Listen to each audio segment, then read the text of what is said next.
Hooty hoo! Hello, everyone. We are back with episode, what are we at? 70.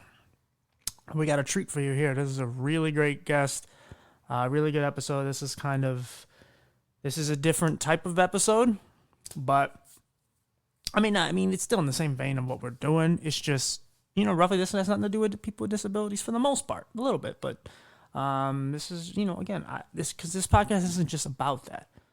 I am more than just my eyes, No, I just, I really, really enjoyed this. And, like I said, I really didn't have nothing on this guy. I didn't know much about him other than what I read in his bio. And, I hope you guys appreciate it because I do some research. I try to find these people and, yes, blow it. See, he made an appearance. It's been a minute. But yeah, just please appreciate this stuff, man. I try, I really do. Please like and just share it with people and subscribe. If you want to, you can comment, but please share it and subscribe. So you can get the latest episodes. Finding these people is all I care about right now. Just finding great people for you guys and just I hope you guys learn stuff from this because I learned. This isn't just about like what I'm doing for you guys. Like I want to learn too. Like I don't feel like I know everything. I barely know anything. But I want you guys to welcome our next guest. All right, guys. So we are back with another one. So our next guest, like I said, this one I was just kind of searching all around. This one I found off of LinkedIn. This was the first guest I found off of there. I read his bio and I was like super fascinated.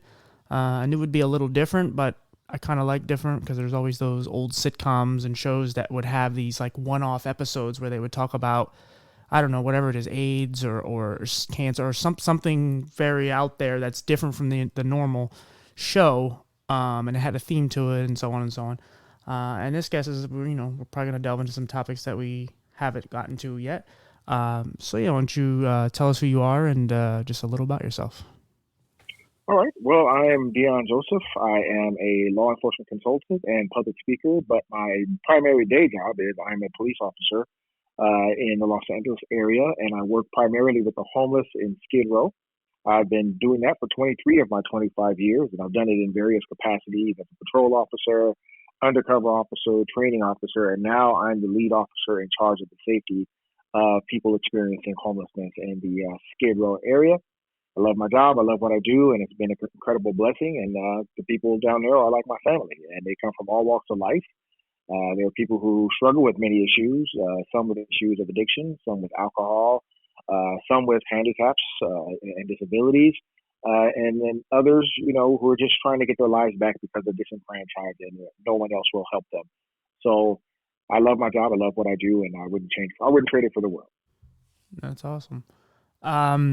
Skid Row, that's probably the most notorious as far as just by name and offhand what people know as one of the bigger circuits as far as people with disabilities. I believe New York has the biggest population as far as disabilities, homelessness. But Skid Row is very notorious for, that just the giant tents and just people everywhere. Yeah, absolutely. As a matter of fact, there was some news article, and I just read it this morning. I forgot where they listed Skid Row as one of the number one most dangerous place in America. Wow. Which I got to find that article. I was just reading. It's so fascinating. But yes, Skid Row is not a safe place to be homeless. Let's put it like that. Right. Or even worse if you're disabled. Absolutely. Right. Well, and California is known for having certain like Englewood or South Central and for having dangerous areas, but nothing to do with homelessness, more gang violence. But yeah, Skid Row. Yeah. Go ahead. I'm sorry. But there is a correlation. Oh, is there? Because Skid Row is kind of like in the heart of LA in the downtown area, and it's 50 blocks, but it's adjacent to Inglewood, Watts, Compton, Long Beach, South LA, Pasadena. Right. And because of that close connection to those communities, we have a lot of people from those communities who are already disenfranchised or on the lower end of the economic ladder, who, when they do fall to addiction or the criminal lifestyle, they end up in places like Skid Row. So most of the people who inhabit Skid Row weren't born in Skid Row. They were born in those places, Long Beach, Carson, Watts, Inglewood. So there's a correlation to close connection to those cities. Right. Okay. Gotcha. So, obviously take us back a little bit. What made you kind of wanted to get into being an officer? Well, the funny thing is, I never wanted to be a police officer. I was like many young African American males. I was kind of being guided to the thought that law enforcement officers were inherently evil based on the music I listened to, the friends I hung around, and what was being shown to me on the media about the police. It was not very good. And then throw in a couple of times I was racially profiled, which didn't help much. That kind of guided me to think about that police officers were pretty much, for the most part, not there to help me. They were just here to help white people, rich people, and everybody else. Right. So I ended up, I had a really great job. My family owned the first Black-owned shopping center in the city of Long Beach, and it was a historical moment for our family. But then, right after the riots, the King riots, which also kind of shaped my views towards police in a negative way, things went down. Things were on a decline. Nobody wanted to hire a Black-owned construction company, real estate company, and then there was like an economic downturn. So we had to begin to shut our doors, and I was out of work for 3 to 4 months, and I put my name in so many hats. Like the last thing I thought about was police officer. And then a friend of mine and a family member who was a cop said, "Look, man, they're looking to hire African Americans on the police force. Why don't you put your name in the hat?" And I was like, "What? Those police forces? Oh, heck no, I'm not going to do that. So I'm Black. I can't do that. And plus, I don't like police." And, no jobs were calling me. So I finally did it. I put my name in the hat for the police department. And the only agency that called me out of all the jobs I put in for was the police department I work for currently. And I was not happy, but I said, okay, I'm going to go do this. I'm going to do it for 2 or 3 years to save some money because I just met this beautiful woman I'm going to marry and I want to take care of her. So I'm going to do this for 2 or 3 years, save my money, and get out and do what I really want to do, right? And I ended up falling in love with it and discovering that most of what was said about police officers was 90% false. I work with officers who are white, Black, Hispanic, gay, straight, from the transgender community, and the vast majority of them were just decent people doing a tough job. And of course, there was a negative exception, but that was just that. And that's in any profession. So I discovered that. So the only difference between me and my brothers and sisters in the African American community who still feel that way is I was the one who was brave enough to step across the line and see the other side. And it's not what people think. It really isn't. There are people out there who literally they have a vested interest in trying to make people believe that policing is a never-ending scene from Training Day, the movie, and that's not what I see. That's not what I see day to day at all. Not at all. Right. But yeah, I love it. And then I ended up falling in love with helping people. I rescued my second day on the job. I think I rescued a woman from a domestic abuser, and that was it. I was sold. I was a cop for life, and then I hit Skid Row, and my life changed forever. Right. No, that's awesome. Yeah, I mean that's kind of part of the problem. I mean, if you see, one of the things I said about 2020 was that it should have been a year where we actually looked out for each other, and and so many things went up, like domestic violence and child abuse and all that. And it's like, this is the year where we should just not worry about a lot of the things that we've been worried about in the past. And then, of course, racial tension went up way high, and crime went up in different ways. And now crime is up again, but, not because of COVID. But, the racial... It was the perfect storm. Right, and the racial tension is just there. But the problem is that a lot of it is due to the media. Like, yes, there is the George Floyd cases, but there's a lot of them that the media just puts its hand in and just constantly just pulls and pulls until somebody just loses their shit, and they don't portray it in any way they want, and just for whatever's going to trigger people. It's what happens when the media becomes activists themselves, or it's one of two reasons. Either the journalists become activists themselves and they have to stay locked in step with the movement and continue to paint that picture to further the movement, or what we've known for years is a lot of times they want sponsors, ratings, and sometimes the most salacious story, the most spun out of control story is going to get the most eyeballs, and they don't care about the damage it costs to our society, because right now we live in what I like to call a microwave society, or even worse, a society full of headline thinkers, where people today don't want to take the time to get the facts. It's not that people from all walks of life in this country aren't intelligent. It's just we've become intellectually lazy because everything's just given to us. It's at our fingertips, and we don't have to go to the library and research it. and we just trust the first thing that comes because someone is a journalist or they have a PhD or letters behind their name. Right. And because of that, journalists, activists, they know how to tap into the easiest part of a human being to manipulate them, and that's the desire to hate. And I'll never forget, an elderly gentleman once told me, he says, Dion, who was the most evil man in the 20th century? I said, without a doubt, probably Adolf Hitler. He said, but do you know why he was so successful at what he did? And I was like, what do you mean successful? Because at first I thought he was going to give the man a compliment. He said, no, son, I'm not giving him a compliment. I'm being honest. He was extremely smart. Yes, I agree he was evil, but he was smart because Hitler understood human nature. He understood that you could bring people together faster with hatred, vitriol, and misinformation, even worse, disinformation, than you can with love and understanding. And if you want to see how difficult that is, just ask Dr. Martin Luther King. Oh, you can't. Right, Someone propaganda. Right. Propaganda. So he understood that, and then he got the brown shirts to spread the propaganda. Matter of fact, it was either Hitler or one of his lackeys who said, if you tell a lie once, no one's going to believe you. You tell that lie 1,000 times, everyone's going to believe you. And he also said this, tell a lie, keep it simple, and repeat it over and over again until everyone believes it. And here's what's important about keeping it simple. Hitler knew how to speak to the layman, you know? And when I say layman, I hate that term because it just basically disses people who don't have a college education, which I think there's a lot of super smart people who don't have a college education. Right. But he knew how to approach someone who is not educated and just keep it simple. And what did Black Lives Matter do? They kept it simple. Hands up, don't shoot. Right. Oh, okay, we can get behind that, you know? So, and Hitler did the same thing when it came to the Jews, or the target of his angst. And that's what's happening today with all these movements. They know how to target the layman with the most simplistic catchphrases, but they also know how to mislead the elite and the educated or the folks in intelligentsia by using $10,000 words and coincidences that sound like real coincidences, but they're not.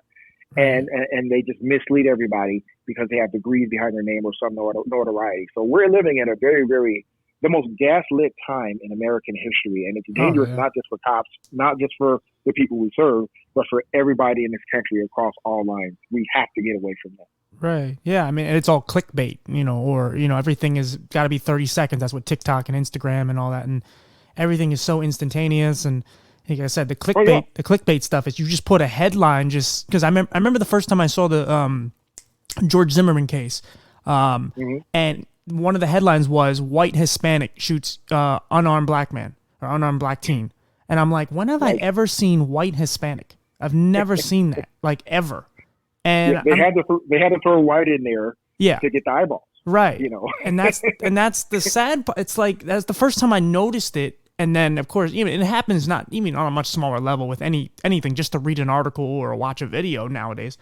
But it's so frustrating because then you got all these groups that come in, and you know, like I was looking more toward, you know, people have been complaining about the woman that you know, basically created Black Lives Matter, and she's got, you know, couple $1 million house living near Justin Timberlake, and Breonna Taylor's mom is still living in poverty, and she's supposedly fighting for her and Tamir Rice and all these people, and it's like, you know, it's like how did we get here? Like, how are we this? You know.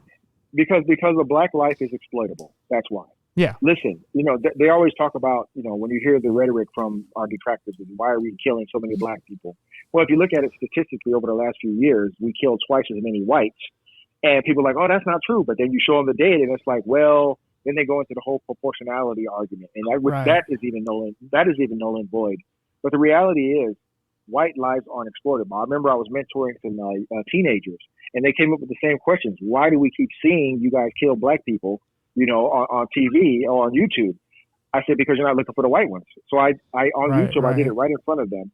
I said, okay, I'm going to put in search, unarmed whites killed by police. And I think I found about 20 incidents of unarmed whites or white people who were killed by police in questionable shootings that these kids never even heard of. And I said, look at the views on these videos. There's only 3,000 on this, 60,000 on this, no outrage. And if it was in the news, it was only in the news for 2 days. Why is that? Because white lives don't push agendas.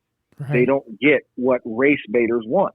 And it's the same thing. As a matter of fact, we just had a news technical director get caught on an undercover video, you know, basically acknowledging that, because we support the BLM movement, of course, we're going to highlight these lives over other lives to push the movement. And like I said, I told people journalism died years ago with Walter Cronkite. Martha Cronkite, yeah, absolutely. It's dead. It's dead. Now it's journalisming, as one gentleman coined the phrase.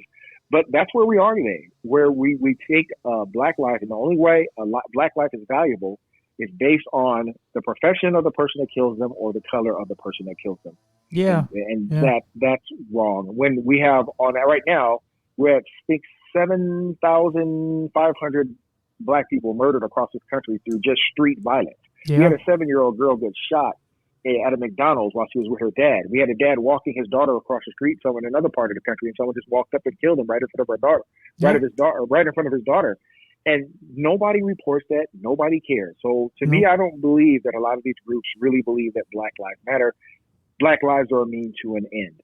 Right. And that's what I believe. Yeah, it's a distraction. And it's, I mean, same with the political stuff. Yeah. I mean, before we get back to you, yeah, like, you know, I was talking about that because I forget the man's name. He was a 17-year-old kid who just got out of college, young black kid, and he was just so happy. And his family was like, my boy's going to college. He just graduated high school with a really good, with good grades. And the day after he graduated, he gets gunned down. You know, by other black teens, and no one talked about it. No one cared. And it's like, you know, and I saw somebody that was like in the Black Lives Matter movement. They were like, well, it's not that we're not saying that, you know, black lives don't matter when black people shoot us, but we're not talking about that. We're only talking about police brutality. And it's like, well, that's ridiculous. Like, yes. Well, here's what they say. Here's what they say, brother. They say, well, they're not related. And when you try to talk about black on black killing, where we're bleeding the most, you're just trying to distract from the real issue. And this is what I tell people, especially when I talk to young kids. I said, we've tried everything. We've tried screaming, marching, memeing, turning police into devils. I said, the only thing we haven't tried in about 40 years is holding the wolves within our own, the negative exception of African Americans. And it is a negative exception. I'm not here trying to say that most African Americans are criminals. That's a bunch of crap. Right. Most of them are decent, hardworking people. Right. But there is a negative exception that's doing so much damage that if we ever stand up and confront them and make our own genocide as unsexy as a police killing, there won't be the need for the police. And that is the only thing we haven't tried yet. That's the only thing we haven't tried. We tried everything else, and the police shootings still happen. So you might be getting it wrong as to why. As to what the next step should be. And that should be focusing on these criminals, being honest with ourselves and saying the reason why police are in these communities is because people are dying, not because they're black. Perfect example is the shooting in Ohio with the Columbus officer who shot Micaiah. Oh, right. That whole incident encapsulates everything I've been saying with the black community and black on black violence and police shootings. This is a police officer who had no idea he was going to run into a 16-year-old girl with a knife that day. This is the one where she was being bullied, right? And then she called the cops, and then as they got there, she charged them with the knife, and they shot her. Right, but the officer didn't know who was who. Right. He gets there, and he runs to a black community that's engaged in violence. Right. And he steps into chaos. Like, it was so chaotic that he saw a man walk up right next to him and kick a woman in the head, and he's sitting right there. Right. And then at his 12 o'clock, he sees another young lady, probably doesn't even know how old she is, pull out a knife and rear it back, and is about to plunge it into another woman. Right. And he's too far away to stop her, so he has to do what? She's using a deadly weapon. He has to use deadly force to stop it. So once again, not even white cop. Let's forget about his color. A cop responds to the black community because of violence, and unfortunately a black person dies as a result of trying to save a black life. Right. That whole situation was symbolic of everything I've been saying for years. So if we can ever in our communities stand up against the criminal element, be honest, hold them accountable, and make black genocide unsexy and make preservation of life popular in our communities, guess what? If we attacked that situation with as much vigor as we do against police brutality and other issues, there would not be the need for police in these communities. Right. Yes, it's related. Absolutely. It's absolutely related. Yeah, like when I started this podcast, and obviously I started talking about people with disabilities and just, you know, interviewing all these different amazing people, and someone said to me, he's like, well, you're talking about issues that aren't sexy. And I'm like, well, why aren't they? Like, there's a reason why they should be talked about. Just because most people aren't talking about it doesn't mean they're not. I mean, I get what they're saying, and in a way they were right because it doesn't sell or whatever, but it's like, that doesn't mean we shouldn't talk about it. It doesn't mean we shouldn't do it. And well, it goes against the prescribed narrative for today. Right, and we need more of that. That can make you unpopular. Right. Yeah, absolutely. We need more of that more than ever. More than ever, absolutely. We don't need it. We don't need the silo and the monolith right now, especially when what's being preached in the silo is a one-sided and false narrative. So we definitely need the counter, and the counter needs to come from a place of truth, objectivity. And until we get that back, we're going to be in a dangerous place in this country in the next 4 or 5 years. Yeah, I know. Unfortunately. So, knowing all this, and again, I know a lot of this stuff is obviously after you became an officer, but the stuff is still there. It's just gotten worse. It's been amplified. Yeah. But knowing that, being a black guy and going into a profession that obviously, is probably frowned upon by both sides in some way, because I think a lot of people think like, oh, what's great, we see a black guy in the community, he's an officer, he can get into these neighborhoods and they'll accept him more. But that's not always the case, because a lot of times they look at someone like you as like a traitor. You're not. Oh, absolutely. You're not just. You're not their friend anymore. Now you're on the totally other side. You have that badge. Because I've heard from some of my friends that Hispanic or black, that they are, sometimes they look at the black officers like they're the worst officers, because some of them go into these neighborhoods and good or bad, whatever you want to say, they go in there and they look at people that look like their children. They say, you look like my son, and how dare you act this way? And sometimes they can be more aggressive because they are so saddened by what they see in these neighborhoods. Well, I guess I should ask you the question, but so what really, when you finally got into it, what was the perception of, how you were treated and that people were treating you as far as the people of your color? And then obviously, white as well. I lost 3 friends the day I got accepted into the police academy. Wow. So three of my friends were in my restaurant as we were getting ready to close down. And the letter came like right in the nick of time because I was out of work. And when I read that I was accepted, 3 of my associates got up, walked out of the restaurant. 2 of them walked out and says, "You ain't the N-word no more. You ain't my N-word anymore." Right. And I hated the word anyway because I never saw myself as one. I saw myself as a proud black man. And then one of them came back and said, "You know what? It's messed up. I don't know why you're doing this, but I know you're a good guy. Yeah, maybe you're going to be different." And that really hurt my feelings. And then to go into the black community as a full-fledged officer, like the first community I policed was a black community called Oakwood. And it was tough at first. At first, I did struggle with my quote-unquote blackness, okay? And it got to the point to where I just stopped caring anymore. I just stopped caring because I realized that I was these people. I didn't let it affect me because I understood the mentality of these people. So my goal was to try to flip it. Right. I knew what they were going to say because I've said it. I've said it to officers when I was before I became a cop. So I felt that I knew how to navigate through that and had the patience. And a lot of people don't. A lot of people don't have the patience. But I learned from my mother and father to have patience with people, even with some of the most difficult people, watching them deal with foster children who were sexually abused. They helped raise about 41 foster children in their 47-year marriage. And I was around for about 17 of them. These kids came in, they didn't trust people, especially not adults, who was abusing them, adults. And I watched how patient they were with them. And I just added that patience to my tool belt when dealing with the community. And the one thing I did, I just didn't give up. I just kept coming. I took the abuse and kept coming until after a while, they were like, this dude must really care. If he's still coming around here after what we gave him last week, and he's still coming around. And that's what I found that happened to me in Skid Row. I went from being called, when I first got there, Uncle Tom, House Negro, Sambo. Then I got names like RoboCop because I was big, muscular, had all these tools and gadgets to me, and you couldn't get away from me, right? Right. So then I got that name because I was a super crime fighter. And then I started to show who I was, not just what I did. The name started to change again to funny names like Officer Male Stripper, Officer Bobblehead, right. And then when I started to really get the respect of the community and become like family to them, and I really had to do a lot of work to get that done, I started getting names like Angel, Uncle, Goddaddy, and my favorite is when they call me Dion. That's when I know that I'm like family. So in the situations like that, and I know a lot of African-American cops, if you listen to me, It's going to be a challenge at first, but your job is not to quit. You came in there to be the change that you want to see. You're actually the bravest of them all because you have to go out there as a black person and take a lot of abuse on top of trying to keep people safe and putting your life on the line. So don't give up. Don't get discouraged. Just keep fighting. See, here's the key word. Familiarity breeds trust. And what's the base word of familiar? Family. You're familiar with your family, so you're going to trust them no matter what.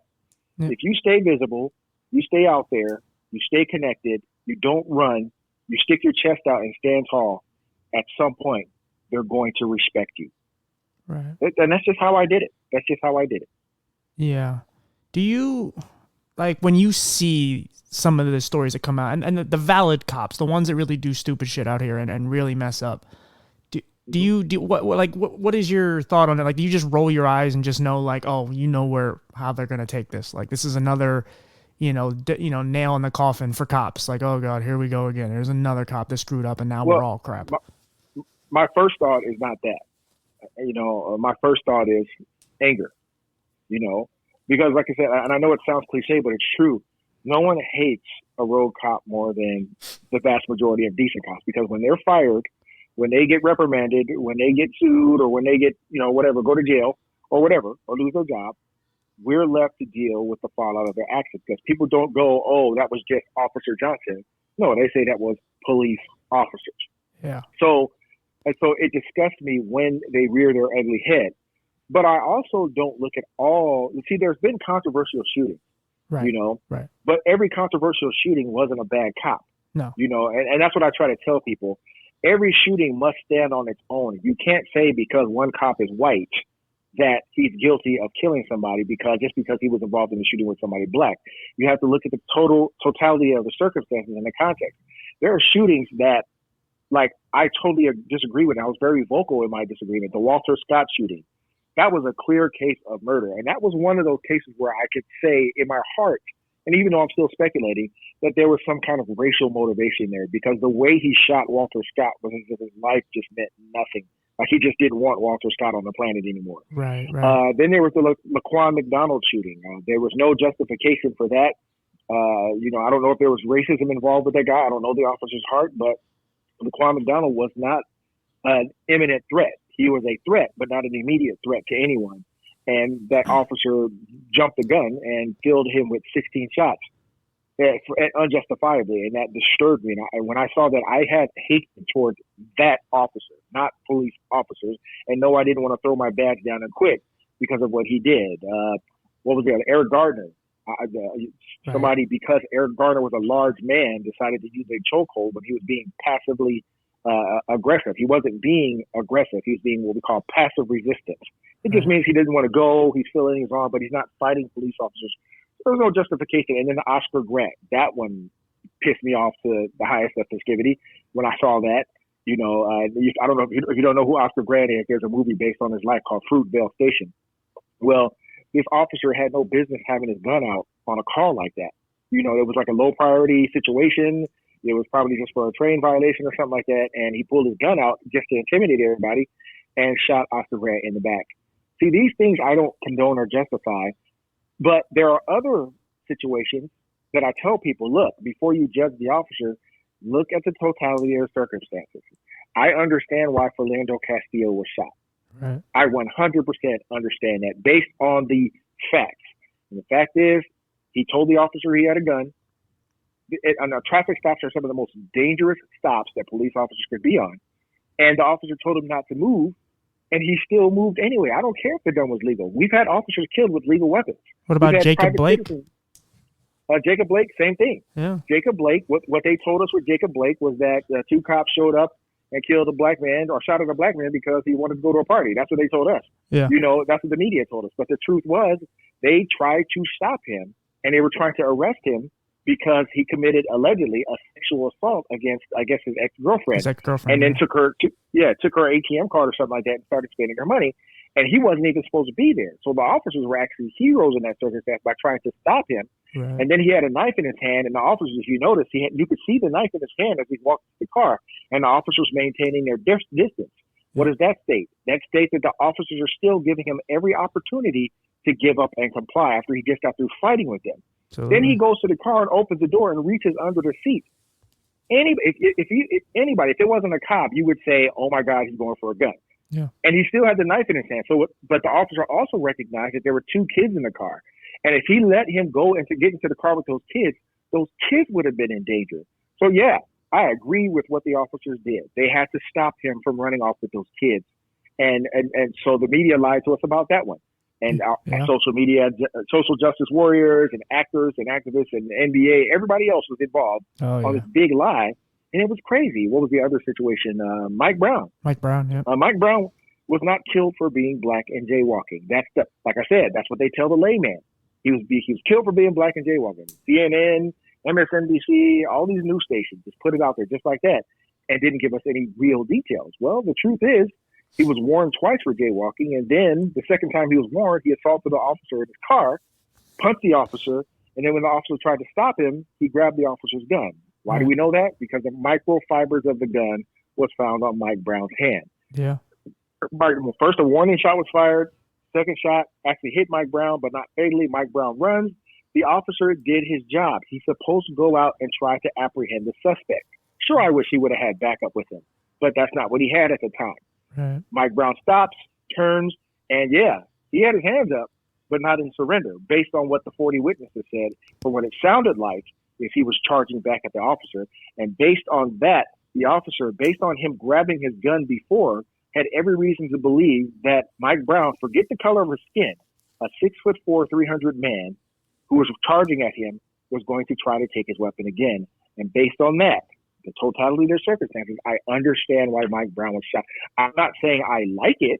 Right. Yeah, you don't want him dead, but yeah. You don't want anybody dead, but it was unfortunate that no one cared about the facts in those cases. And from that was the birth of a movement that is now, unfortunately, putting people of color in danger based on misinformation and disinformation.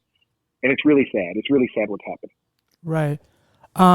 No, I mean, yeah, you're dead on. Like it's super frustrating because there's that one case where the one woman, she was a white officer woman, that she went into the wrong apartment and she shot the guy. And again, let's just say, like, because I think the other thing that people misconstrued is a white person can shoot a black person just because they hate them, but it doesn't have anything to do with the color of their skin. They might just be a terrible person. They may just not like them. Like, not everything is based in race. It's not racially motivated. Everything is not racially motivated. Right, but they want to make it that way. And then, of course, the historical, because she's a cop, and then there's a black guy. And again, I wasn't sticking up for. It's hard to know what her intentions were. It's hard to know if she really was going into the wrong.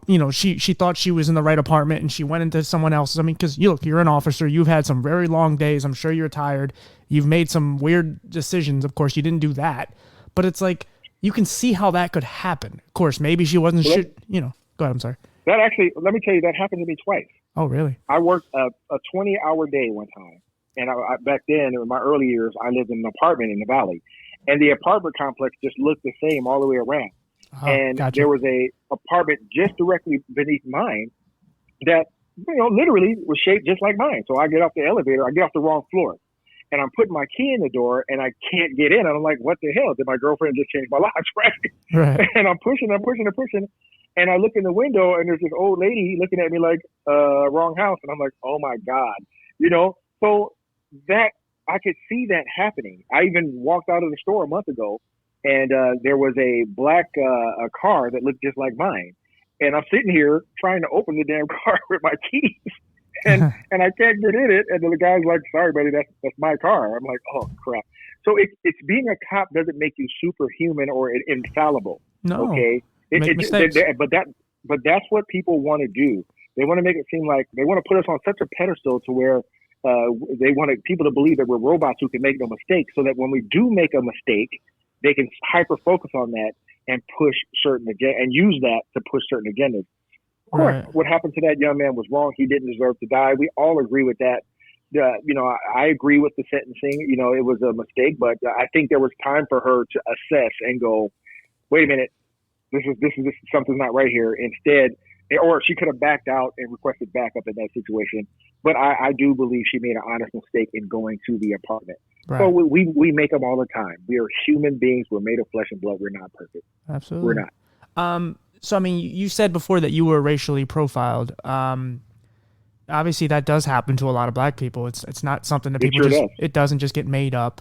And then, there's the cases where, of course, someone does that, an officer does it and it's wrong. And then there's the times where a cop sees somebody with their tail light out or whatever, they pull them over. And even if they're racially profiled, there's the etiquette, the etiquette of sometimes there's people, you see some of these kids in these, cars and they're smoking weed and they're just completely being belligerent to the officer. I don't know. Do you like, what do you feel is, obviously you're at a disadvantage. You're young, you're black, or you don't have to be young, but you're being black and an officer pulls you over. I mean, do you feel like there's any, not knowing what the cop is about? Obviously everybody has their preconceived notions of what an officer does and doesn't do and so on. But do you feel like, I don't know, what do you think is a good idea for at least a young black kid to just how to approach an officer while he's knocking on your window? Here's what you do. You do what you're supposed to do. And that what you're supposed to do is when an officer pulls you over, whether you think it's right or wrong, whether you're right, it's right or wrong, you got to cooperate. Cooperate. Look, in most cases when cops pull you over, just like when they pulled me over, a couple of times I ran a stop sign. Here's what my dad told me. He told me, 10 and 2, turn your car off. If it's nighttime, turn your car off and turn your dome light on because you're sending a message to the officer that you're not a threat to him. You're not trying to hurt him. Okay? Have your ID, put it on the dash. And when the officer gets there, you don't have to agree with the charge, but don't become argumentative or belligerent. My dad told me this. And this is before all this stuff. See, that was the talk back then. And all you could say was, yes, sir. And you went out there and it happened. And most cases, when I did that, I didn't even get a ticket, So now what's happening is the talk has changed because of the media, social media. So now what they're saying is, okay, when you get stopped by the police, put your hand on the wheel or they're going to kill you. Okay, if it's dark, turn your dome light on or they're going to kill you. Take your keys out of your vehicle or they're going to kill you. If they tell you to get your ID, don't reach for your ID or they're going to kill you. So what does that say to a young African-American male or female today who's hearing this version of the talk, that no matter what you do, they're going to die. You're going to die. And it creates fight or flight primers naturally in the minds of a lot of individuals where 4 or 5 years ago, a 7-minute traffic stop now takes 15, 20 minutes as you're trying to calm a person down, keep them from getting out the car or whatever. Now you have to get a supervisor to explain to them why they're getting a ticket and why they're calling you everything but a child of God. Because now what you have are fight or flight primers. So in most cases, 99.99% of the cases, if you're respectful, whether you're getting a ticket or just getting a warning, if you just follow those rules, you're going to be fine based on the data. What I tell people is follow the data, not the sensationalized headlines. I was talking to a lady the other day who said, what do? I told my sons if he gets pulled over by a cop, not to pull over, to keep driving. What? Okay. Wow. She said, because I'm afraid if they pull him over for a red light or a tail light, they're going to kill him. I said, you just told your son to evade a cop who's got their lights and sirens on. Yeah. I said, that's crazy. What do you think I'm thinking as a police officer when that happens? You got something it has nothing to do with race. Something's worse. Because exactly. Because in most cases, I probably don't even know what you look like. All I know is I got my lights and sirens on and you're not pulling over and you're still going. So what that tells me, you're trying to evade, you're trying to hide, you may have a weapon, you kidnapped somebody. So now it's escalating because bad advice from your mom or some social media attorney. So really what I try to tell people is, I know because they're focusing on hyper-focusing on the negative perception, that you have a perception that every time you get pulled over, but my God, step outside your front door. You see people getting pulled over all the time and they don't get shot. Look at the data. The data says that you have a better chance of being struck by lightning than killed by a police officer on a traffic stop. Right. Yes, I believe in de-escalation wholeheartedly. And matter of fact, before it was called de-escalation, we call it verbalization. We've been doing that. But what also is needed is cooperation. If we have both of those chances of you getting killed by a police officer decrease even further than the data that says you won't. Your chances are lessened anyway. Right. So we just have to stop fear-mongering and just get back to just telling people the basics. And now they go, what about that situation where the cop hit the kid anyway? Those are called anomalies. Those Right. are times where you just ran into that one bad apple who is so ultra bad, and like I said, we don't know why. Maybe he's going through a divorce. Maybe he's just a jerk. Maybe he, is going through something or whatever. Or maybe you're the fifth car that stopped him and called him an asshole, and he's just tired of it and he took it out on you. I don't know. But those are called anomalies. Right. But for the most part, if you just do exactly what I'm saying to you, be cooperative. Hey, you can disagree with a ticket, but there's nothing wrong with that. Right. But don't be belligerent. Don't fight. Look, you have to sign the ticket. There are some people who believe they don't have to sign the ticket if an officer pulls them over. Yes, you do. Because if you don't, what we're going to do is we're going to call a supervisor, and the supervisor is going to try to get you to sign the ticket. And if you don't, guess what? You took a 7-minute traffic stop, and now I have to take you to jail because you won't sign the ticket so the judge can verify your signature and who you are. Right. See, people also don't know this. Once again, stop listening to internet attorneys. There are people who literally believe that if an officer asks you to step out of a car, you don't have to. That is not true. There is a law, a Supreme Court ruling called Pennsylvania versus Mims. You can research it. That specifically states that if an officer pulls you over for any reason, I don't care if it's a tail light or if your car is on fire. If he pulls you over for a legal reason, he has the right to have you step out of the car for any reason. Right. But what's happening is you have internet attorneys telling them, "Oh no, you don't have to get out the car." And what happens is officers now have to force you out of the car, which is results in the use of force, and on the rare occasion, a shooting that never ever had to happen. That's whether you're black or white, because I've dealt with, combative people from all races, not just black people. But Right. I've never seen it like this. I've never seen it like this before because of the gaslighting and that's going on in the media and social media and being used by social justice warriors. It's really sad. Right. Absolutely. Being a person of color and an officer, how do you I don't know, what do you rank? How do you feel that the importance of being a inspiration and just a hero, or what you should be perceived? I mean, obviously, especially in the black and Latin community, a lot of times, they call the ghettos or whatever they call it the trap because it's hard to get out of, and a lot of times the only way out is what they say is to play ball or rap.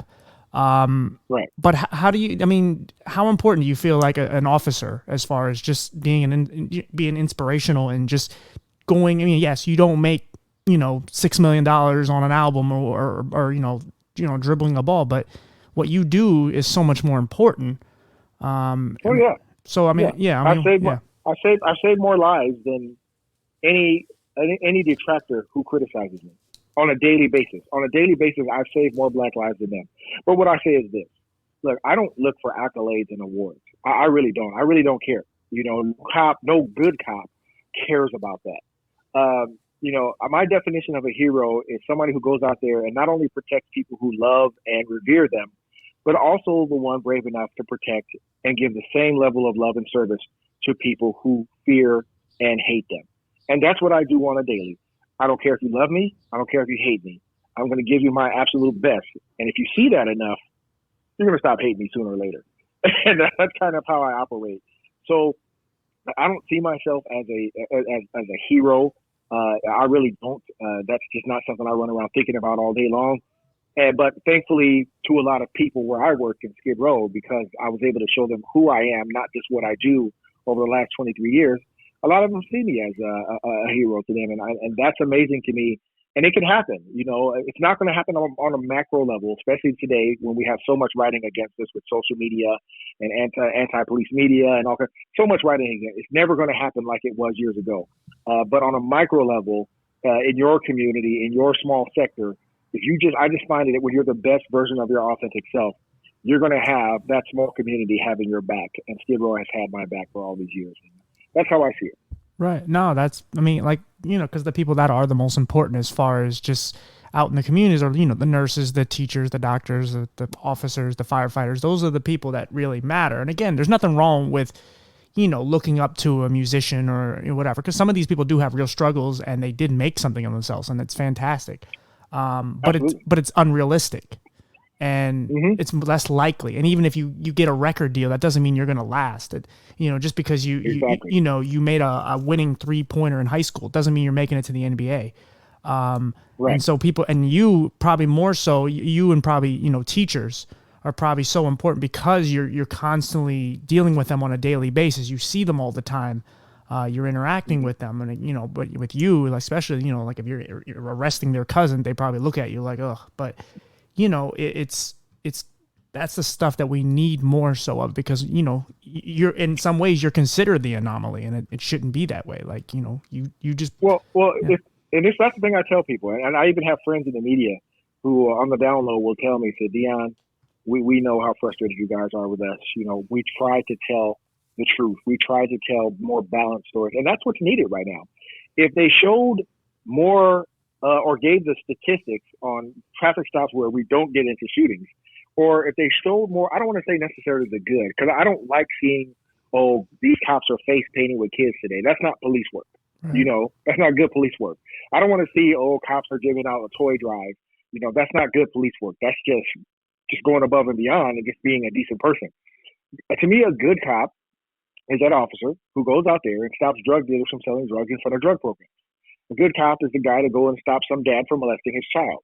A good cop is the guy a cop goes into somebody's house and pulls a husband off of his wife that he's about to stab, or even writes that person a ticket who's driving 40 miles per hour in a school zone and running a stop sign full of children. And what they need to show and say, this is what the media needs to do, that in the vast majority of these circumstances, cops don't kill people. As a matter of fact, let's put it into perspective. America is a country full of 330 million individuals, right? Right. And roughly. And there's about roughly 800,000 police officers who police them. There aren't 800,000 people being killed a day by cops, not even close. As a matter of fact, police officers in 1 year, I don't remember what year it was, but it was recent, made 375 million contacts with the American public.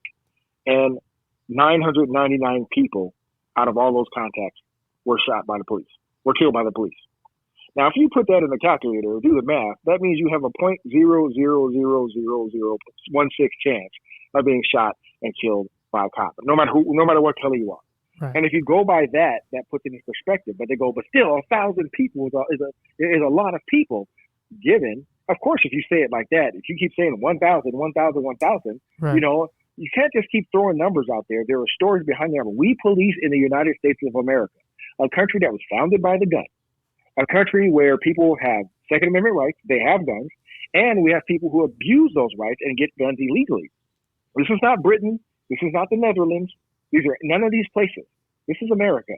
And as long as we have vice lords and gangster disciples, as long as we have Crips and Bloods and Rolling 60s and 18th Street and MS-13 and all these people running around doing horrible things, mentally ill people who are not getting the help they need and instead being left to their own vices, stabbing people. Now, that's not even their fault, but that's a systemic failure that we have to tackle. As long as those things exist, the American police officer will be armed. And that's just the way it is. But really, if you put it in perspective, 1,000 people in 1 year is really not bad when you have 330 million people in America being policed by 800,000 people. So you really have to put that in the proper context. But what our detractors love to do is they just love to take that number 1,000 and to go to the layman or to the college student and say 1,000. And look at that. This is 1,000 human beings that police officers, quote unquote, murdered, but they don't tell them the story behind the numbers because the vast majority of those shootings were not murders at all. Right. They were immediate defense of life of officers or someone else. And the officers had no choice in most of those cases. Right. And you hear suicide by cop. Like it sounds good. It sounds like something you can, put on on an article and, a headline. But the reality is, like, suicide by cop can mean anything. I mean, literally, guy could be charging you with a machete and you shot him. It could, somebody could be raping or murdering someone while you're trying to stop them, and it doesn't matter. It's still counted as that. Absolutely. Absolutely. What is your take on the whole defund the police? It's the stupidest thing I've ever heard in my life, and it's causing a lot of damage right now. I call it knee-jerk policy making. Politicians across the country freaked out because the mob, really a small group of people that looked large and were shouting the loudest, shouted them down so much that they capitulated and they bowed down and said, okay, we'll defund the police. And many big cities did just that. And upon doing that, you took away a lot of specialized units that dealt with a lot of the violent crime in the different communities. And in getting rid of those communities, those units and those officers, guess what you did? You have created crime. Let me give you an example. This was before Defund the Police. The LA Times wrote a very biased article about our Metro officers being in South LA, where at the time, shootings of black gang members were on the rise. So the reason why those officers were placed in that community was because people were being shot and dying. So the LA Times wrote a racist article and used the magic of critical race theory and said because police were making mostly arrests of people of color, well, that's common sense because the demographic there were people of color. There's not a lot of white folks that live in that part of the city where people were dying. So they said that it was racist. So once again, that was another example of where that department buckled down. They took their officers out. And 2 weeks after they took those officers out, 26 people were shot, including Nipsey Hussle. The police department didn't kill Nipsey Hussle. No. Critical race theory did. Right. And that's what I tell people all the time. When you have these politicians who make knee-jerk decisions and make these stupid policies based on the negative actions of a few officers across the country, just a few, in comparison to the 800,000 who are doing a decent job, you're putting people in danger. This defund movement is one of the dumbest. And here's the thing. You have some departments who are actually going, you know what, we need to take a step back and go, and they're starting to fund their police departments again, which is great. But look at all the lives that were lost in between. Look at the property that was damaged. Look at the crime that now, even though you're funding the cops, they still can't get under control because now there's an air of, the laws don't impact me with the criminal element. But what's even worse for some, they're going, well, maybe it's not working because we didn't defund enough, and they're cutting more funding from the police department to satisfy this crazy theory that if you just take away the money from the police department to punish them just for being cops and give it to community services, oh, well, that's going to make everything better. But here's what's going to happen. Okay, you give that money to community services, but those services don't work because crime is high. So now you have the drug dealers recruiting from those community services now because the police can't stop them. Right. You see what I'm saying? It's a never-ending circle of stupidity. And I was hoping that during these riots and during these protests that one civic leader across the country would have said, you know what? I understand you're upset about the George Floyd killing. You have the right to be, and even I agree it was a murder. But we're not going to defund our police department because that wasn't our cops, and it would put people in danger. You can march, you can protest civilly. I respect that, but I will not allow you to destroy our city. Right. And but not one in these cities that are impacted by the defund movement did that, and as a result, they're reaping what they sow as we speak, and it is ugly. It's not pretty. People are dying. Yeah, people are dying. No, and again, people only want to look at certain numbers, and like I'm from originally I'm from Philadelphia, which is AKA called Philadelphia. There are already over 100 murders this year. Nothing to do with the cops. A lot of it's just mainly gang violence.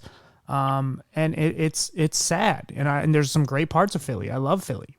It's very cultural, and I love it. But there's a huge problem down there. There's a lot of dogfighting and drugs and just murders, and it just happens all the time. And it's like nothing. And we just kind of talk about defunding the police, but a lot of these officers, especially in some of these smaller areas, and just these impoverished cities, some of them like Baltimore and Cleveland, something like they don't have a lot of funds to begin with.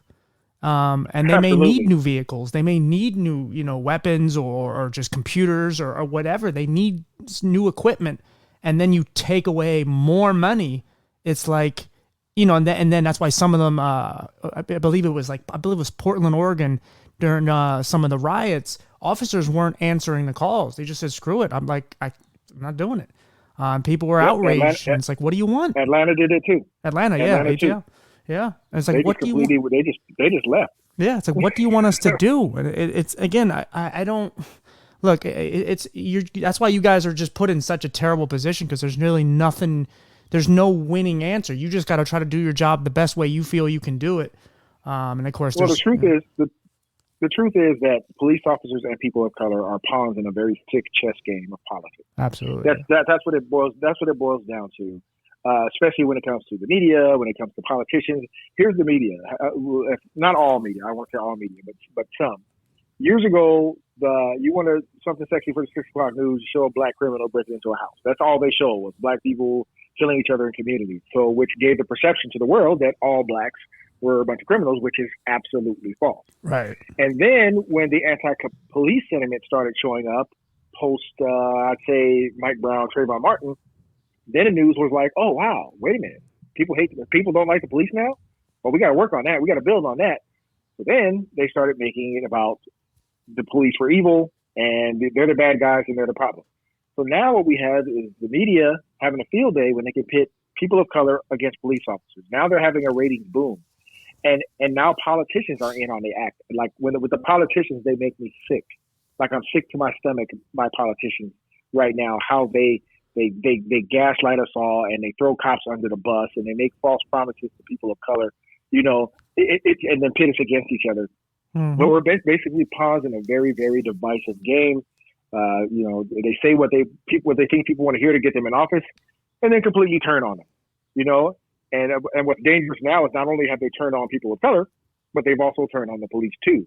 So now we're both kind of left out there in limbo, and nobody knows what to do to fix it right now. It's really I've never seen it like this in my life, where police officers have just not all, but many have kind of just given up. Yeah. And I understand it. 25 years of policing, I never gave up. But for the first time in my career, I feel like it's almost hopeless until we can get some political leaders in office to stop playing games and get real and hold criminals accountable. And of course, hold the negative exception of a police officer accountable. Let's be real. Most police officers aren't doing most of the killings across the country, not even by a long shot. No. And then that's when you have to look back at the younger you and how you thought. And it's like, there's you see kids, like young kids all the time just running up to police and saying, fuck the police. And it's like, I was, again, I know I'm white, but it doesn't matter. I was told as a kid, like, have respect not only for your elders, but have respect for them. And to go up to them and just say, go fuck yourself. And you're a terrible person. It's like, you don't even know what he might have just saved your mother's life. Like, you don't know anything about this person other than he has a badge. And that to me, for me as a cop, that whole thing about black people are afraid of the police is a bunch of crap. It's really a bunch of crap. When you have people who literally walk up to you and call you everything about a child of God, you're not afraid of the police. You just think it's a fun thing to do, and you're hiding behind my uniform to call me everything but a child. Literally, my uniform is protecting you from what you should be getting for calling me everything but a child of God. And that's just the way it is. I have to protect your right to be a jerk. But my whole thing is, if you're afraid, let's say you have a innate fear of grizzly bears, and you believe grizzly bears are programmed to maul people, why would you poke the bear if you're not afraid of the bear? Absolutely. If you're afraid of the bear, don't poke the bear. It's kind of like So now it's kind of like with women, where you see women will get brave and start slapping bigger guys and talking shit to them, and it's like because they know they won't hit them, and if they do, they're going to jail. They just want to provoke you, but it's like like you could provoke a cop, but it's like. I mean, but you're afraid of this outcome of, they're going to shoot you. But it's like, you can't poke them. Stop poking them because now you're giving them a reason to do something. But most likely they're not going to. But it's like, you're hiding behind that. They're just going to sit there and take it. Yeah, because they have to. And that's the most cowardly thing. That's the most cowardly thing I've seen in years. I have more respect for the felons that I had to take down than I have for these individuals, especially these young kids, especially these little college students of all races, white, black, Hispanic, coming up to me just saying the most vile things. You don't know me. You don't know my story. You don't know who I've helped or what I've done. You don't know what I stand for, but yet you assume based on my uniform that, I somehow condone police brutality and racism and all this other crap. And you stick your little bird chest out, and you run up and say crazy things to me. And I just laugh on the inside because if I wasn't a cop and you saw me on the street, you would never say anything like that. I'm a 265-pound problem, and I can fight. But, I can't fight in uniform. I have to sit there and take it, and it's unfortunate. So that's why my hope is one day at least somebody above our heads will start standing up for us. Again, we can't stand for ourselves in that respect. But I hope sooner or later, when the tide turns, that people will start standing up for us again. Right. Well, someone once said years ago, like anybody who tries to bring us together, mainly white and black people, like Martin Luther King, even like Nipsey Hussle, because he was trying to bring gang members together and he was trying to bring cops and gang members together. They get assassinated. And there's definitely something to that, because the reality is they don't want white and black people together. They just don't, because and we are in some ways. It's just there's so much bullshit. There's so much smokescreen in the middle. Yeah, somebody wants us at each other's throat. Now we can't really know who exactly that is, but for whatever, it could be for political purposes. Especially, America gets more racist during election years, right? Oh, absolutely. Every 4 years, America becomes the most racist. If you're from the Democratic Party, that's the one thing they throw. And I'm not a Democrat or Republican. I'm not bashing one or the other. I'm just being honest. I'm kind of an independent. I'm in the center. But I noticed, just from a place of objectivity, that every election year, whether it's Trump, what's his name from Mitt Romney, or what's his name that ran before Romney, McCain. McCain. The first thing they go to is, oh, don't vote for them because they're going to have you back on the plantation. They find some way to bring race into it, and that just has to stop. It just has to stop. Right. And that's just where we are as a society, and that's unfortunate. Right. Well, the irony of that is a lot of times black people do better under Republicans, like financially anyway. Like because like a lot of black people did really well under Trump. It's just Trump. Yeah, and I'm not a Trump supporter. I'm not even a Trump supporter, and I even have to admit that a lot of black friends of mine were starting businesses and business loans. Yeah. It's just it was an environment conducive to business where black people could move a little further. And now that's gone. And I'm not even a Trump guy. Right. I'm not a fan of Trump. I didn't like his character. He's not the kind of guy that I'd go have lunch with, or even personally vote for, just because character means so much to me. Right. But I'm not afraid to admit that his business policy, his outlook on business and the economy was helping people of color. I believe it was. And no one can deny that. If you do, you're just have cognitive dissonance. It just was. But compared to what we're seeing now, it's terrible right now. It's really horrible. Yeah, that's why I've kind of created this little thing, because having a vision problem, I've said, like, the people who see the most see the least, and the people who see the least see the most. It's people who have perfect vision. A lot of times there's so much, it's right in front of them. They just can't see it. Whereas me, I could barely, I can't see that much, but I see, I have empathy. I see things that are so obvious. I'm not married to a particular group or a company or whatever. Like I look at it for what it is, and then I assess the situation. I go, okay, this is logical. I'm not just going to go by it just because this thing just benefits me one way or one less thing. Because people are like, well, like, who should you vote for, Trump or Biden? It's like, I'm not voting for either. I mean, again, and that's just my take. I'm not telling people not to do one thing or another, but don't tell me because like one person's better than the other because he's a little less evil. Like, that's ridiculous. Yeah, you're like me. I couldn't vote for either, but I have to be honest. I'm sorry. It's just what we're dealing with now with this current president. It's just abject failure, even in his first 100 days. All the promises he broke. That angers me because I was a Democrat for all my life up until about maybe 4 or 5 years ago. And I was a loyal, blue through and through. You couldn't tell me nothing bad about the Democratic Party. When I saw this party shift, it went from the JFK Democrats to, I don't recognize these people anymore. I don't. For me, the Democrats use and exploit our people.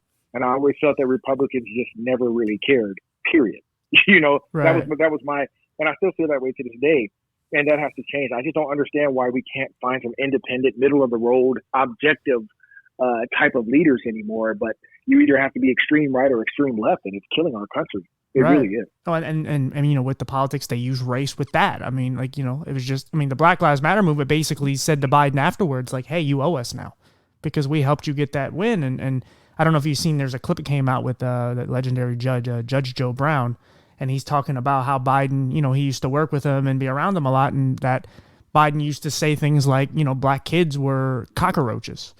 And it's like, and there's been a lot of that. He's talked about getting rid of Social Security and all these things back in his past. And it's like, now it's like, well, he's better than Trump because of this. And it's like, look, I don't think Trump is a good person at all. But at least we kind of know his skeletons, even though they're terrible, a lot of them. But it's like, we're just kind of covering up a lot of Biden's stuff. And it's like, there's a lot of sexual assault stuff in there. There's a lot of stuff that's very iffy. And we just say, well, he's not Trump. It's like, yeah, but what is he? Like, just because he's not, no one's Trump. Trump is a wacko. Like, Trump is a whole different type of person.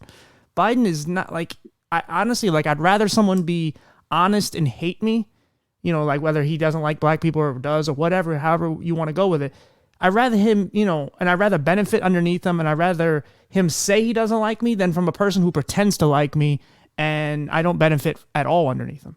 But again, I didn't vote. And that's what, yeah, you're right. And that's just where we are today. We're back to the business as usual politics that I understood why Donald Trump got elected. You know, people were frustrated with both parties. See, even Republicans didn't like Donald Trump. Right, absolutely. You know, that's just, they hate him, you know, because he's not a part of the political game. Right. He just wasn't. Donald Trump was the grenade, like him or hate him, that America threw at our politics because they were sick and tired of both Democrats and Republicans, you know, lying to us and making promises and breaking them, you know. And my personal feelings on Trump is he hurt his own legacy with his buffoonery. Absolutely. You know, yeah. he hurt himself. Yeah. You know, with his foolishness, his combativeness, his childishness, and all this, and his bombastism, and, you know, and just his narcissistic behavior. Yeah. He hurt his own legacy. If it wasn't for that, you know, they would probably be talking about him like they talked about Reagan. Right. You know, but he hurt his own legacy, and there's a, you know, and it's unfortunate. And now we're stuck with the same old politics as before. Yep. Smile in your face, tell you one thing, do another, make all kind of campaign promises, and then completely do a 180. You know, I just hate it. I'm tired of it. I just wish there was an independent candidate out there that could bring us all together and do it. But that's never going to happen. This is America. Right. So let's transition, so we can, you know, I don't want to keep you forever. Mm-hmm. What made you get into, you know, working with the homeless? Well, with everything in my life, I never wanted to do it. Like when I first got to Skid Row, I was like, God, get me out of here. This is crazy. I can't fix this. Is that considered like the death sentence for an officer? Like, oh, we're sending you to Skid Row? No. I was on probation, and when I worked Venice Beach, I was on probation. So after probation, they wheel you out where they need you. And I picked Central as one of my choices, but I didn't know about Skid Row. I just liked it because they have what's called the compressed work schedule. You work 3 days, you're off for 4, so you can rest. Right. So I ended up getting Central, but I didn't know much about Skid Row. And my training officer, when I told him one of my choices, he said, "You picked what? Oh my God, you got to wear a body condom to work there.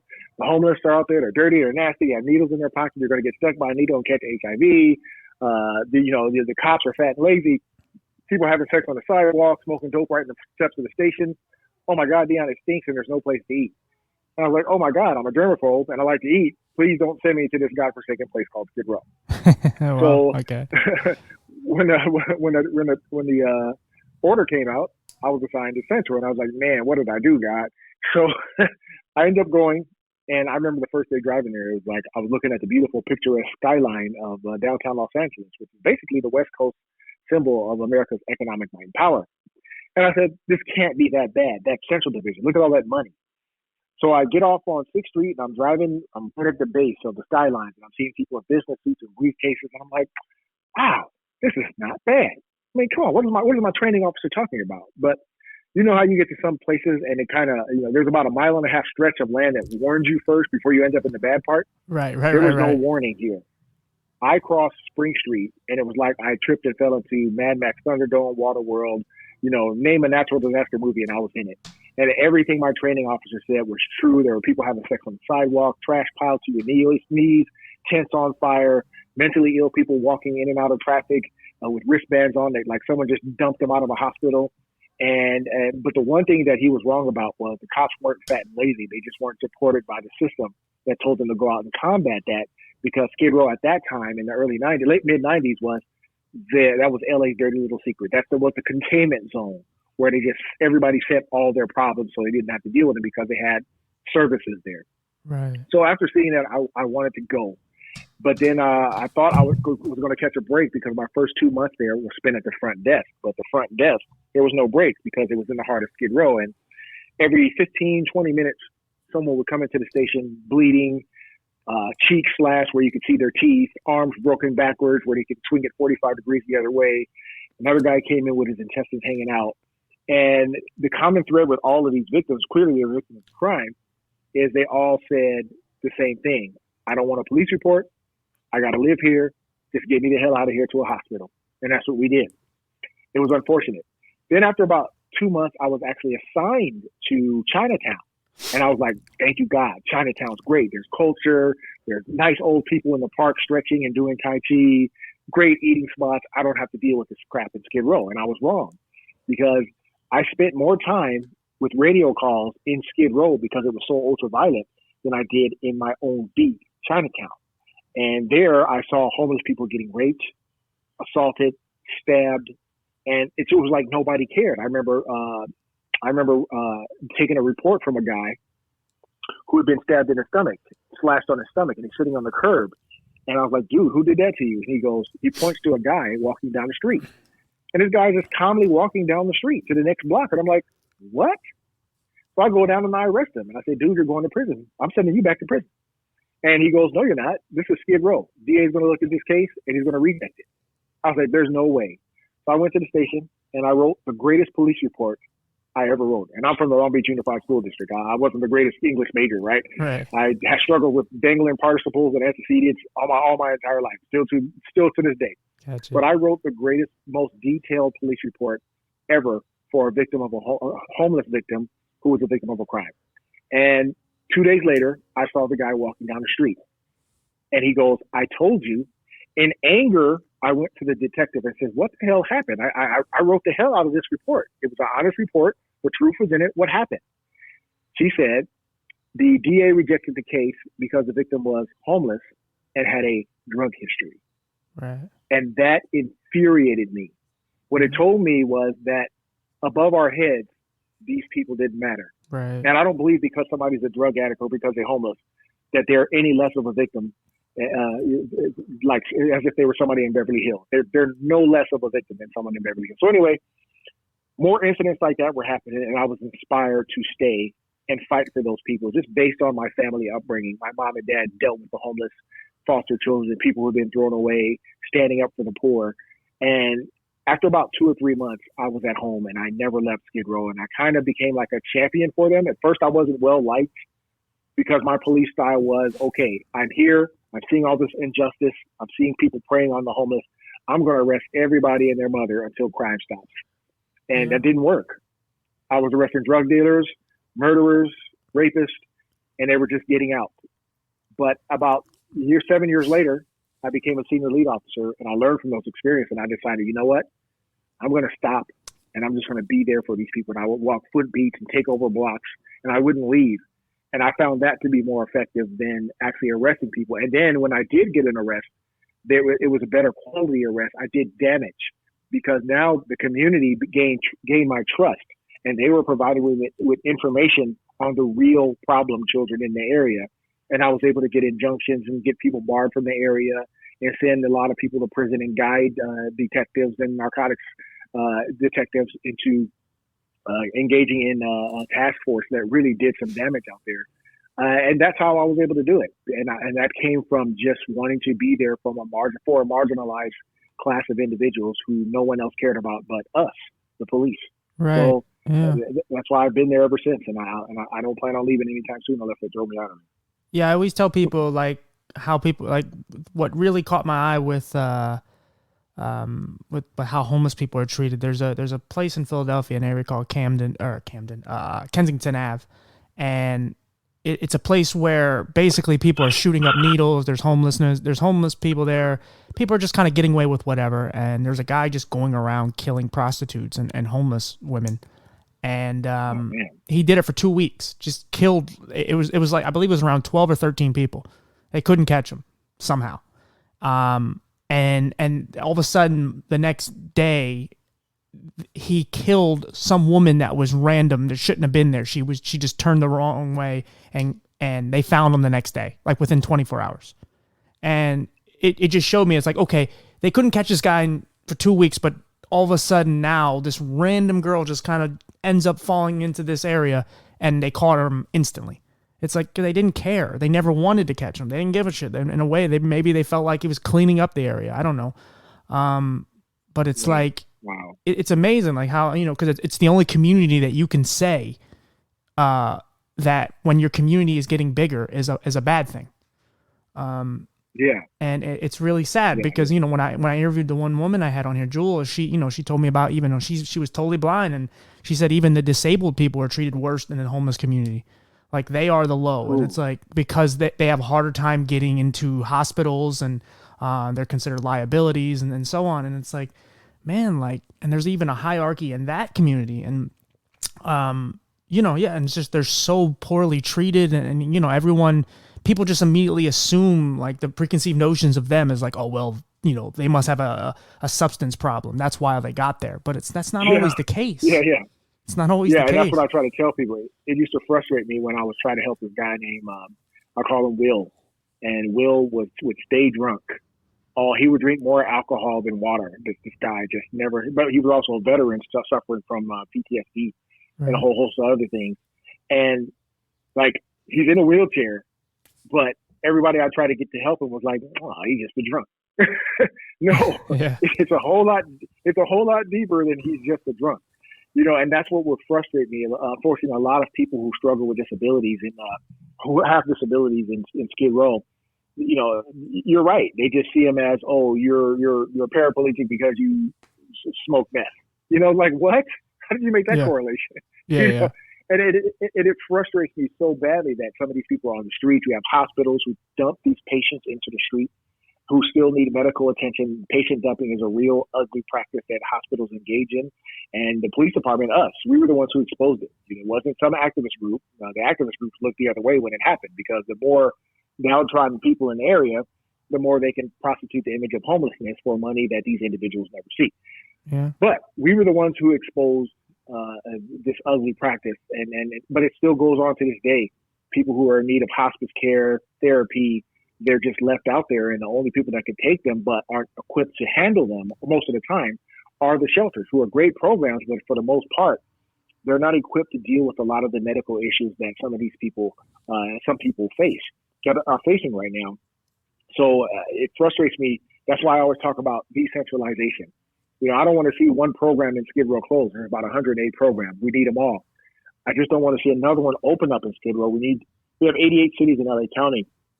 We need to open up centers that are specifically designed for the handicapped, so they don't come to places like Skid Row and get trampled over and taken advantage of by the criminal element, or ignored or lost in the shuffle, being mixed in with everybody else. We need housing units or shelters for the elderly, and make sure we have people there with special skills to deal with them, you know, spread out throughout the county to take some of the pressure off Skid Row. And like I said, these are for families. We need shelters and housing outside of Skid Row for families, but nobody wants to do that because they only see their stereotypical idea of Skid Row as everybody's just an addict, and everybody in Skid Row is not an addict. Most people are, sadly, but there's a lot of people who aren't, Right. and really need help. But a lot of really need help. A lot of people don't. What people don't realize is like you're not that far away from becoming them. Forget the drug problem. Absolutely. But I mean, even if you do have drugs and alcohol in your system and all, whatever, everybody has their own fun, and not everyone's that bad. But everybody has their demons. They have their problems. Again, you just said somebody came back from the war. Like, there's a lot of them that are messed up, obviously. But you're not like, and I've said this multiple times. What people don't like, the realization that people are afraid of, like, you know, me being disabled. Like, people are afraid. You know, like, oh, it couldn't happen to me. It's like, dude, like, you understand, you could just fall and paralyze yourself. You can get a car accident or anything. You're disabled. Like, you're not that far away. And the same thing with the homeless community. Like, you don't pay your bills or pay your taxes or whatever. Like, you know, you get into some problems or whatever, divorce, and you don't have any income coming in. Like, it can happen very quickly.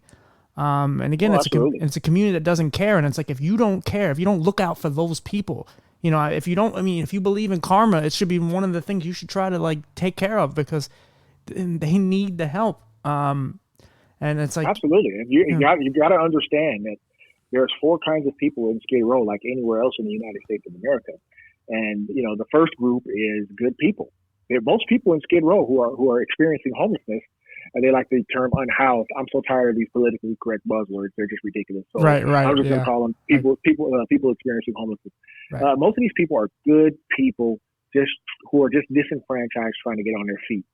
Then you have the second group, who are good people who do bad things. These are your drug addicts who, when they're sober and they have an environment conducive to change, we find out they were former lawyers, former athletes, former writers, former producers, and they just made a horrible decision that led them to the street, causing them to burn their bridges, and now they are. But Of course, when they're binging on crack cocaine and they're also because they're disenfranchised, the same person you might see in the video shaking my hand and hugging me and kissing me on the cheek will go around the corner and bust somebody's head open to the white meat to get what they need to support their habit. That's just the reality of it. You can't separate addiction from crime and violent crime in Skid Row. Right. They go, they're one and the same.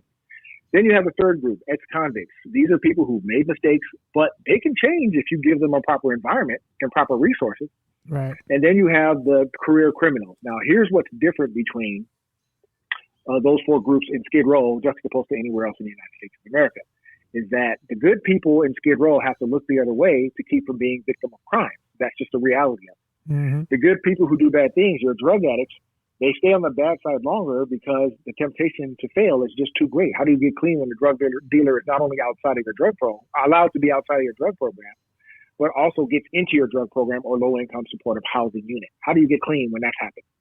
For the career criminal who can change if he has the right environment, when things are off the chain, he only has $221 a month to survive on GR, general relief.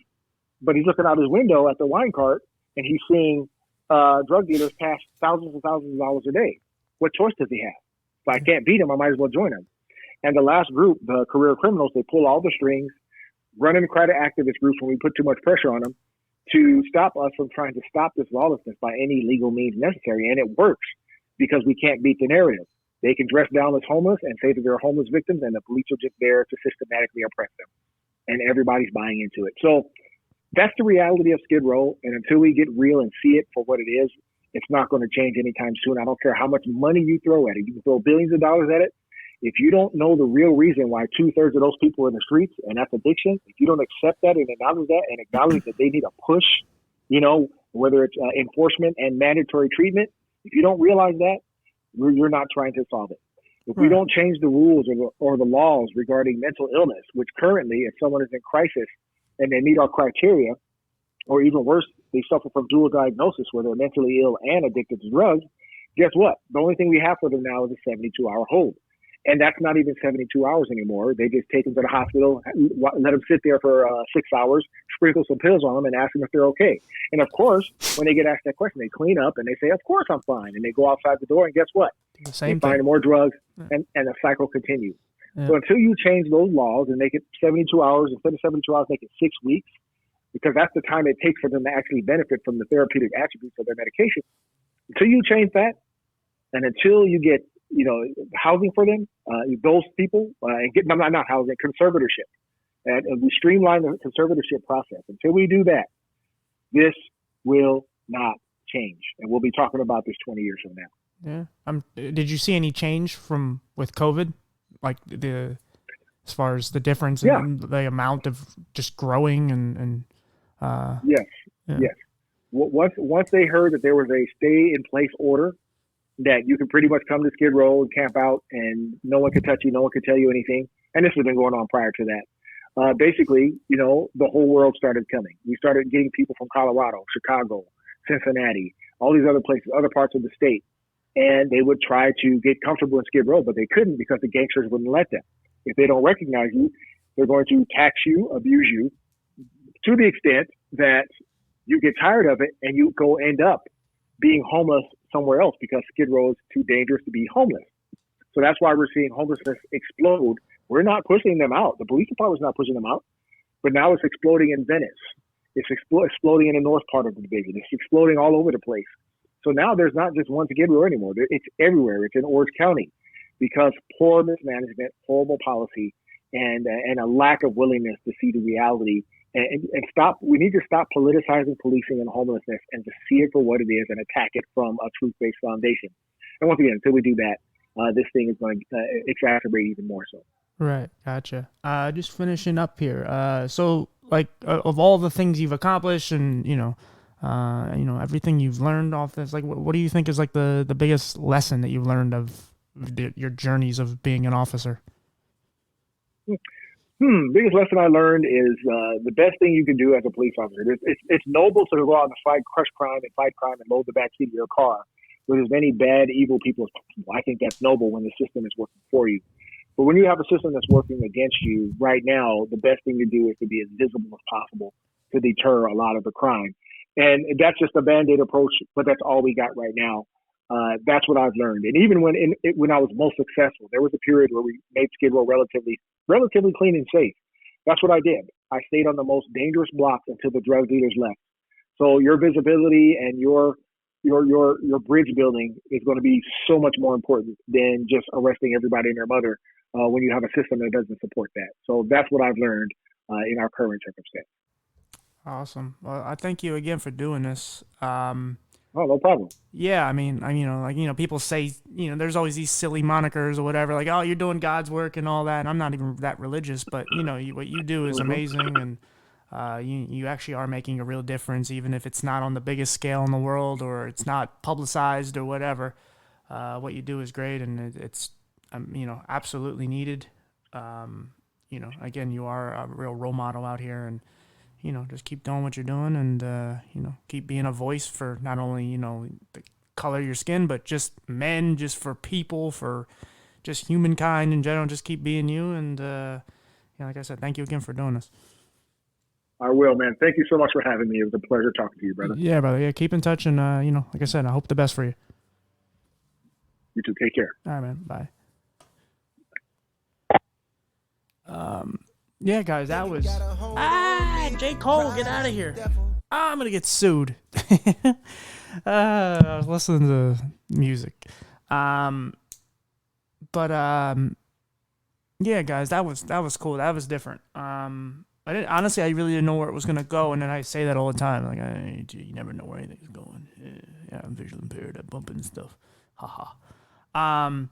No, I didn't know where it was gonna go, because I was talking to like his publicist and stuff, and it was through email, so I didn't know what it was gonna be. I saw him on LinkedIn, and I was like, wow, this guy would be cool as hell to have on. But I didn't really know where it was gonna go, because she was kind of giving me some things not to talk about, like, oh, he's not gonna talk about. I don't remember what it was now, but anyway, it's not important. It was great. And again, I was kind of thrown off by the publicist thing, because I was like, oh man, like, I don't know, like, who's this guy think he is? Like I don't know. And it was complete opposite, as like he said, when he went into the police force, like he didn't want to do it, and then he learned so much from it. It was like, wow, like, yeah, this is a given. Like, this was amazing. I'm so happy this happened. Again, guys, thank you for all your support. I appreciate it. I'm just constantly trying to bring this kind of content, just great people, raw interviews, and just, hopefully you learn something, and yeah, hopefully you have open mind and open ears. Don't just listen to one or two things and go, oh no, he said that about Trump. Shut up. Just listen. Just because someone doesn't agree with you does not mean it's a bad take. And if it is, it is. But that doesn't mean they're a bad person either.